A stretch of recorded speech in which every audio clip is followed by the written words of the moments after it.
It's great to stand in this historic place of the dissection of corpses. And we're not so much dissecting a corpse tonight as the soul of a man who could not bring himself to speak out publicly against the Holocaust. Now, when he accepted the Nobel Peace Prize, Elie Wiesel, who was a Holocaust survivor, sent this message to all of that persuasion who dare not speak out against great evil. He said, "Take sides. Neutrality helps the oppressor, never the victims. Silence encourages the tormentor, never the tormented." And this is a truth that applies to the silence of Pope Pius XII in face of the most heinous crime against humanity ever committed, even when it was taking place under his very windows. He never spoke out. He never lit a candle for Christian morality that should have shone in that blackness, a blackness that in consequence covers him as well. His silence gave license to Catholic members of the SS to shoot the Jewish men, women, and children as they cowered on the edge of the mass graves. To turn on the gas in the concentration camp chambers and then to go to confession with an untroubled conscience. It encouraged the Germans in the belief that God was still on their side. We shall see how the Nazis desperately needed the Pope's silence for that very reason. They knew that any complaint by the pontiff would damage the war effort and slow the progress of the final solution. It gave so many Catholics the excuse not to help Jewish refugees, although many did. It gave some Catholics, including quite a few priests, the excuse to man the rat lines to help the SS criminals escape after the war to Latin America. The Pope's silence in face of this overwhelming evil was a deliberate choice. It was an immoral and counterproductive choice.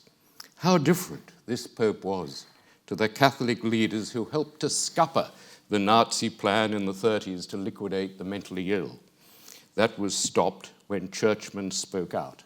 If you want a moving argument against silence, read one Joseph Ratzinger, who tells of his childhood. Our entire village, he says, in Nazi Germany, experienced a sense of liberation when Cardinal Clement of Munich broke the silence and publicly defended the mentally ill who'd been marked for extermination.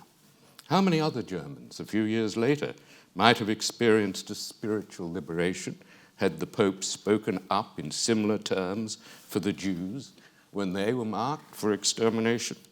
I don't suggest that Eugenio Pacilli was a Nazi. He was an upper-class Italian aristocrat who greatly feared the communists. The Pacilli estates wouldn't have survived had they come to power in Italy. He shared the upper-class suspicion of the Jews. Ingrained in him was the long-standing Catholic condemnation of the race as the sinners who had killed Christ. But test it this way. After the war, when it was safe to do so, right up to his death in 1958, Pacilli never said prayers for the Holocaust victims, not one measly requiem mass, and he totally opposed the state of Israel, refusing to recognize it.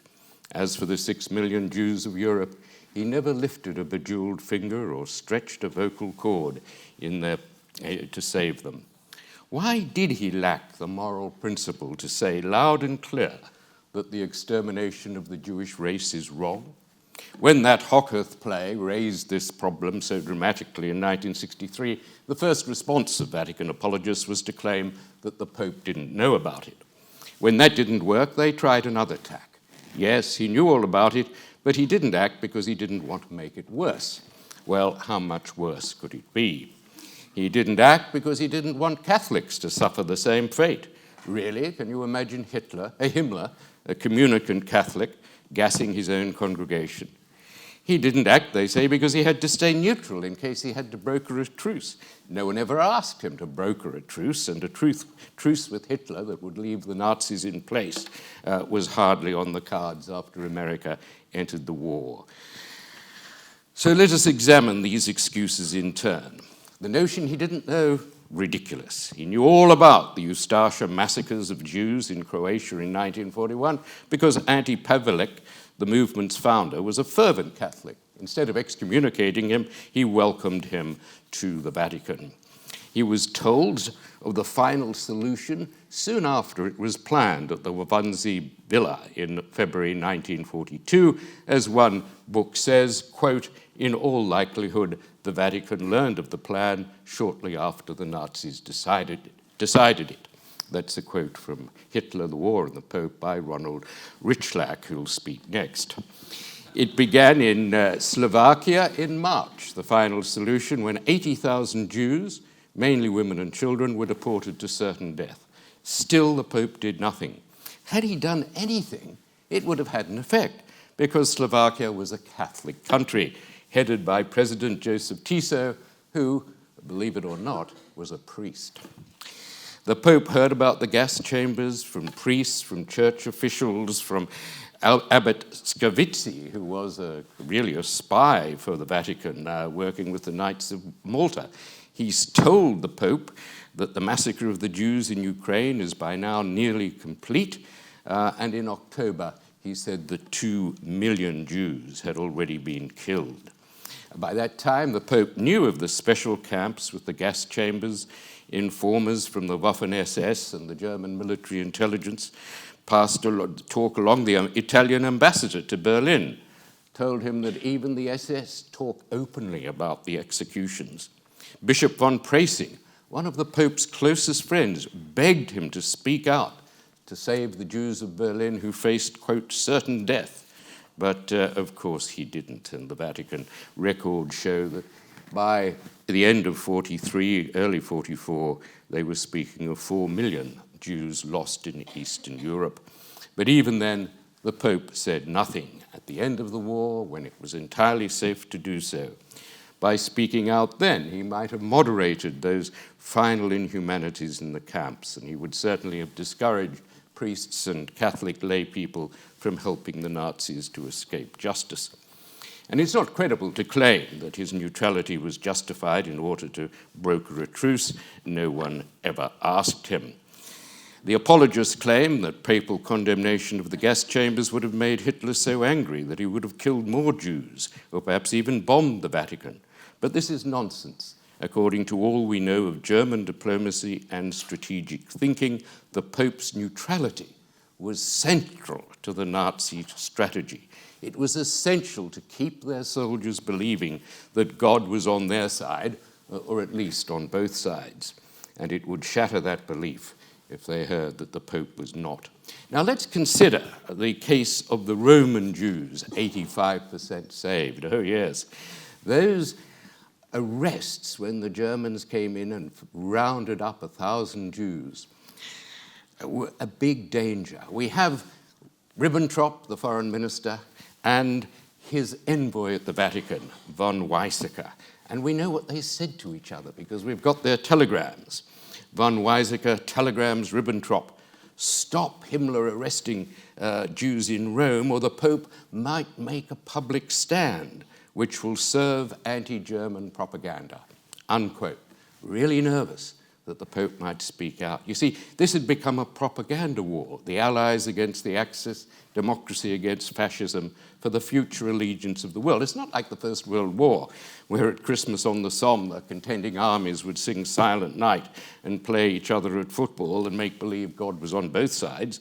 This was a deadly ideological battle, and the question of the Pope was the question of whether God sided against the extermination of the Jews. And that is why the Nazis so desperately wanted the Pope to stay silent, and why von Weizsäcker warned Ribbentrop that the roundup in Rome might push him over the edge. Listen to his telegram to Ribbentrop about the roundup of the first 1,000 Jews. The Curia is dumbfounded, particularly as the actions took place under the very windows of the Pope. The reaction could be muffled if the Jews were employed in labor camps in Italy, i.e. not sent to the gas chambers. Our enemies are turning the action to their own advantage to force the Vatican to drop its reserve. Well, The first deportation happened at dawn. On October the 18th, 1,023 Jews were crammed into freight cars and transported to Auschwitz. 820 of them were gassed within a week. Only 17 returned. Throughout it all, the Pope stayed silent, resisting all the pressure to condemn this wicked operation.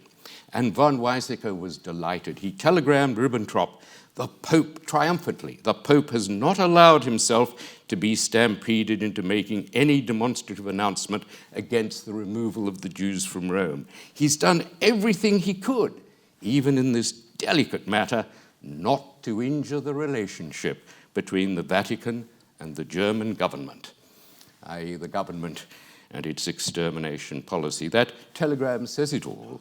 The Pope did everything to help the Nazis and nothing to help the Jews. By signaling through his silence that God, of whom he was the representative on earth, did not object to genocide, he discredited and betrayed his own God. If he'd protested on the 18th of October, those freight cars, jammed with Jews, may not have left the station. The train might have been diverted to Mauthausen, which had no gas chamber. The Italian resistance might have been emboldened to attack and release the prisoners. Had the Pope condemned the evils of Nazism, the Holocaust might have been halted just as the mental defective elimination program was disbanded after Catholic leaders in the 30s had done it. It's said that Pope Pius feared that if he condemned them, the Nazis might bomb the Vatican, take him prisoner. Well, that would be an admission of cowardice, or at least a concern to save the wealth and splendor of the church by doing the wrong thing. The documents show there was never any danger that the Nazis would attack. All they asked of the Pope was his silence, and they received it. Not all popes, of course, are bad or incapable of moral understanding. Pope Pius XI, Achille Ratti, who'd allowed fascist flags to fly in his cathedral in the early days, after Kristallnacht and the Italian race laws, commissioned 3 leading Jesuits to draft an encyclical. Yes, it remained on his desk when he died. His successor never issued it. The Unity of the Human Race, the encyclical against Nazism. Racism spread its poison, unchecked and undiluted, by a man who claimed to be the world moral leader, Mr. Pacelli, the Bad Samaritan.